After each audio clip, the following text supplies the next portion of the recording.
मित्रांनो, मी माहिती काढली, माझ्याकडे सगळी माहिती आहे. अहो, ह्या लोकांनी किती खालच्या स्तरावर जावं. अहो, मधल्या काळामध्ये इथं कुत्री असतात ना, कुत्री भटकी, त्याची नसबंदी, भटक्या कुत्र्यांची नसबंदीचा कार्यक्रम हातात घेतला आणि त्याच्यात पैसा खाल्ला. यार शाणे, इतक्या खालच्या पातळीवर जातात. नसबंदीत भ्रष्टाचार कुत्र्यांच्या.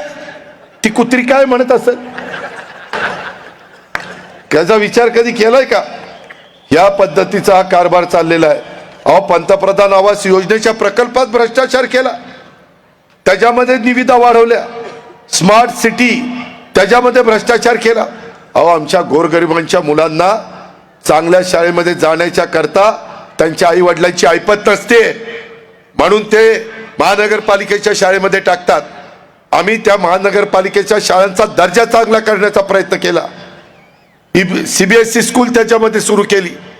का तर जसं चांगली परिस्थिती असणाऱ्यांची मुलं CBSE मध्ये जातात, इंग्लिश मीडियममध्ये शिक्षण घेतात. माझ्या गरिबाच्या पोटी जन्माला आले म्हणून त्या गरिबाच्या मुलांनी इंग्लिश शिकायचं नाही, CBSE करायचं नाही, असं नाही चालणार. आणि म्हणून स्मार्ट सिटी क्लासरूम करायचा निर्णय त्यांनी घेतला. त्याच्यात पण भ्रष्टाचार केला. वर्ग खोल्यामध्ये प्रति TV बसवायचं काढलं 1.5 लाख रुपयाचा, आणि VU कंपनीचा 65 इंची TV बसवला, त्याची किंमत आहे 55,000 आणि टेंडर दिले 1.5 लाखाचं. हे अशा पद्धतीनं तुमच्या माझ्या महानगरपालिकेला लुबाडण्याचं, कर्जबाजारी करण्याचं, बदनाम करण्याचं काम यांनी केलं.